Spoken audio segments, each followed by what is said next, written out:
बिस्मिल्लाहिर्रहमानिर्रहीम, अस्सलाम वालेकुम जी। मैं हूँ मारिया अली और आप देख रहे हैं मेरा यूट्यूब चैनल। जेल से रिहाई के बाद ज़हीर और शब्बीर अपने शबो रोज़ किस तरह से गुजार रहे हैं, किन गाड़ियों में सफ़र किया जा रहा है, कहाँ पर रह रहे हैं, किससे मुलाकातें हो रही हैं और क्या कुछ खिलाया पिलाया जा रहा है, कौन खातिर तवाज़ो कर रहा है, कौन खिदमत करने में मसरूफ़ है।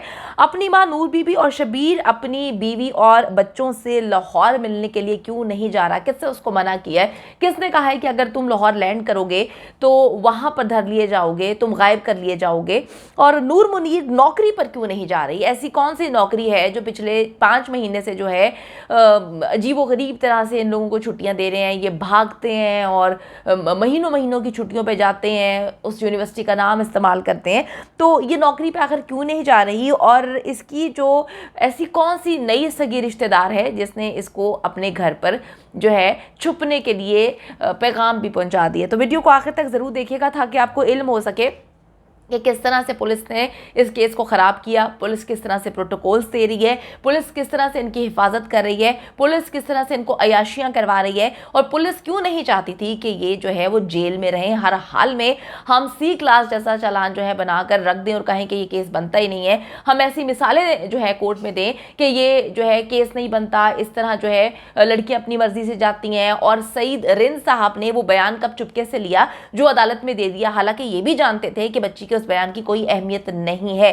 तो आपको मैं बताती चलूं कि जी ज़हीर और शब्बीर किस तरह से अदालत से रिहा हुए। आप सबको पता है कि ये एक पूरी मुकम्मल मुनज़्ज़म प्लानिंग थी। मैंने आपको पहले भी बताया था, थोड़ा सा बता देती हूँ कि इन्होंने जो है ट्रैप किया उस निकाह खां को और गवाह को, उनको घेरा, उनको जो है अपनी चिकनी चुपड़ी बातों में ये कह के कि हम तुम्हें बाहर निकाल देंगे, इन्होंने उनको ट्रैप किया और अपनी मर्जी का बयान जो है निकाह खां से दिलवा दिया, क्योंकि जो गवाह है वो तो इनका जो है गैंग मेंबर है, इनके साथ बहुत सारी वारदात कर चुका है। तो इन्होंने उसको अपने साथ मिलाया निकाह खां को और कहा कि हम तुम्हें जमानत दिलवा देंगे।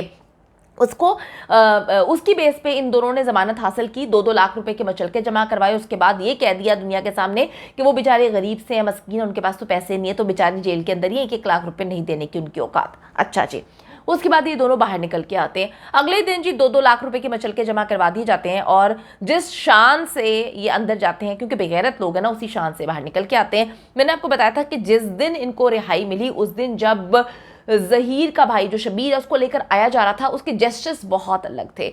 उसकी आंखों से पता चल रहा था कि उसको पता है कि फतह होने वाली है, बेल मिलने वाली है। कहीं ना कहीं कोई ऐसी चीज़ है जो उसकी आंखों में देखकर मैं खटक गई थी कि मुझे लग रहा था कि मामला जो है वो कुछ अजीब है, क्योंकि जब इसको जेल भेजा जा रहा था इसकी नज़रें नीचे थी और नीचे मुँह करके आता था, नीचे मुँह करके जा रहा था। उससे पहले ये विक्ट्री के निशानात बना रहा था। अब जब ये जाता है, तो जब ये आता है, इसको पुलिस लेकर आती है जेल से, तो इसकी आंखों के अंदर जो फतह थी और ये जिस तरह से मुस्कुरा मुस्कुरा कर अकड़ अकड़ के लोगों को देख रहा था, उस वक्त मुझे दाल में कुछ काला लगा। लेकिन जब इनको रिहाई मिल जाती है, यानी कि ऑर्डर आ जाता है कि जी इनको जो है वो जमानत मिल चुकी है, तो मुझे कंफर्म हो गया कि इसकी आंखों में वो बेगैरती थी जो इसकी आंखों में डाली गई थी कि भाई अब तुम ज्यादा दिन तक जेल में नहीं रहोगे।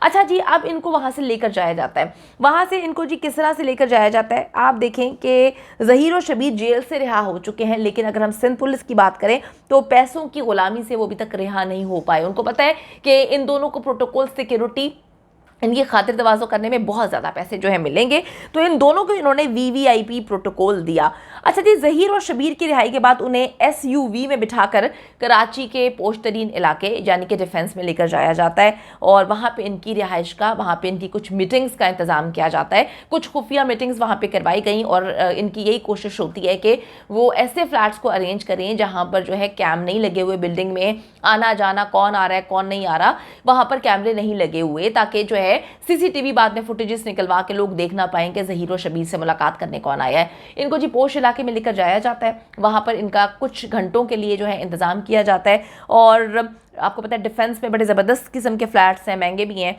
तो फुल अयाशी का इंतज़ाम किया गया था। एक से बढ़कर एक खाने का इंतज़ाम किया गया था, इनकी पसंद के खाने ऑर्डर किए गए थे और इनके जो रखवाले हैं वो एवीसीसी वाले हैं, यानी कि शौकत शाहानी साहब आगे पीछे। ये वही शौकत शाहानी साहब हैं जिन्होंने केस को बहुत ज़्यादा ख़राब किया, जिनकी तोंद पहले आती थी और ये बाद में आते थे। तो इनकी तोंद आगे आके जब हमने इनकी तोंद पर रिसर्च की तो पता चला कि इनकी तोंद में इतना हराम है, इतना हराम है, इतना हराम है कि ये हराम की आग में ही जल सकती है, इससे पहले इनकी तोंद कम नहीं हो सकती।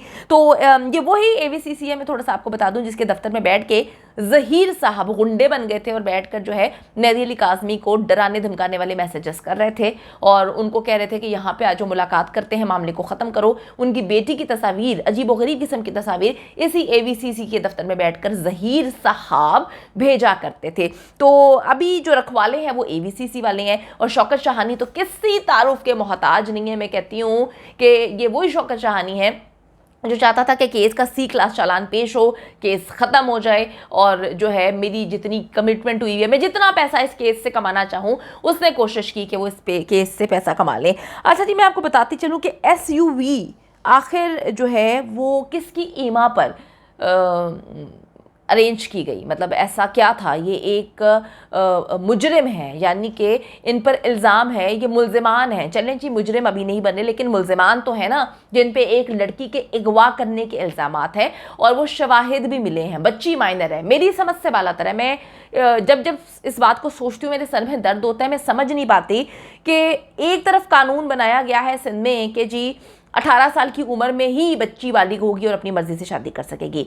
अब ये बच्ची जो है डॉक्यूमेंट्स के मुताबिक 14 साल की है। इनका जो मेडिकल हुआ है, जो सिंध की हिस्ट्री का ज़बरदस्त तरीन मेडिकल बोर्ड बनाया गया था, उसके मुताबिक बच्ची 15 साल की है। तो बच्ची जो है वो 18 साल की नहीं है। बच्ची जब 15 साल की डिक्लेयर कर दी है, डॉक्यूमेंट्स कहते हैं 14 साल की है, 15 साल की डिक्लेयर कर दी है, जो कि खुद जो है इन्होंने अदालतों ने करवाया था और उसमें बच्ची आई। तो उसके बाद बच्ची के बयान की अहमियत कहाँ से आ जाती है। मतलब मैं अपने दिमाग को समझाने से बालातर हूँ कि एक तरफ कहते हैं 18 साल का कानून मौजूद है, दूसरी तरफ बच्ची की उम्र कम आ गई है, बच्ची जो है वो माइनर डिक्लेयर हो गई है, माइनर है बच्ची। फिर माइनर बच्ची के बयान की क्या अहमियत है। कल को एक 11 साल की बच्ची, 10 साल की, 9 साल की बच्ची उठ के कहेगी कि मुझे जो है शबीरा बड़ा पसंद है, मुझे ज़हीरा बड़ा पसंद है, मुझे फला फला फला बहुत पसंद है, तो उसको आराम से कहेंगे कि भाई हाँ जी जा सकते हैं, निकाह कर लिया। यकीन माने मुझे समझ नहीं आ रहा। मैं जब इस चीज़ को सोचती हूँ मैं कहती हूँ सैल्यूट है मेहदी अली काज़मी को, जो कहता है कि जी मुझे बड़ा भरोसा है और उसके भरोसे को देखकर हमें भरोसा होता है। वरना जो इस वक्त खिचड़ी चल रही है, मुझे तो इस खिचड़ी की समझ नहीं आती। माइनर नहीं है, बच्ची के बयान की कोई अहमियत नहीं है, बच्ची के बयान की वजह से जो है ज़हीर और शबीर को बेल मिल जाती है। अजीब जो है ट्रायंगल्स चल रहे हैं, अजीब खिचड़ी बनी हुई है, मुझे तो कोई बात समझ नहीं आ रही। अच्छा जी, मैं आपको बताती चलूँ कि SUV किसके कहने पर दी गई, इन मुल्ज़िमान को क्यों प्रोटोकॉल दिया गया, जिस फ्लैट में रखा गया, ये वही फ्लैट है जिसमें ज़ारा काज़मी और ज़हीर को पहले भी रखा गया था और इनकी बड़ी आओभगत की जा रही थी, जो सिंध पुलिस अपने घर वालों की नहीं करते, वो जो है ज़हीर और शबीर की और उसके बाद जो है बच्ची की भी वहाँ पे की गई। तो मुझे यहाँ पर एक बड़ी मज़ेदार चीज़ याद आ रही है कि बाप बड़ा ना भैया, सबसे बड़ा रुपया। तो दोनों भाइयों को जी जेल के बाद वहाँ पर अयाशी करवाई गई, वहाँ पर रखा गया, वहाँ पर खुफिया मीटिंग्स करवाई गई। इनके जो मास्टरमाइंड है, ये भी बात बताई जा रही है कि वहां पर उनकी मीटिंग हुई है। लाखों रुपए खर्च करके जी इनको ये सहूलियात किसके कहने पे दी जा रही है। सिंध पुलिस अपनी जेब से पैसे बिल्कुल भी नहीं लगा सकती, तो किसके कहने पर उनको काले रंग की गाड़ी में, जिसके शीशे भी काले थे, जेल से वहां पे कोर्ट से निकाल के जो है वहां पे पहुंचाया गया, जहां पर एक खुफिया मीटिंग हुई है। तो अब आप देखें कि जो माताश्री हैं वो भी नौकरी से गायब हैं। ऐसी कौन सी नौकरी, गवर्नमेंट जॉब ऐसी कौन सी है जहाँ पे लोगों को जो है चंद दिनों की छुट्टियां नहीं मिलती, लेकिन माता जी जो है 5 महीने से आंख बचोली खेल रही हैं अपनी नौकरी के साथ, कभी जाती हैं कभी नहीं जाती, अभी भी गायब है। तो ये बहुत सारी ऐसी बातें हैं जो सवालिया निशान उठा रहे हैं कि सिंध पुलिस आखिर क्यों चाहती है कि ये केस ख़त्म हो जाए और सिंध पुलिस आखिर क्यों चाहती है कि ज़हीर और शबीर के पास ज़ारा काज़मी जाए। ऐसा कौन सा राज पता है सिंध पुलिस को, ऐसे कौन से पैसे मिले हैं, ये समझ से मेरी बालातर है।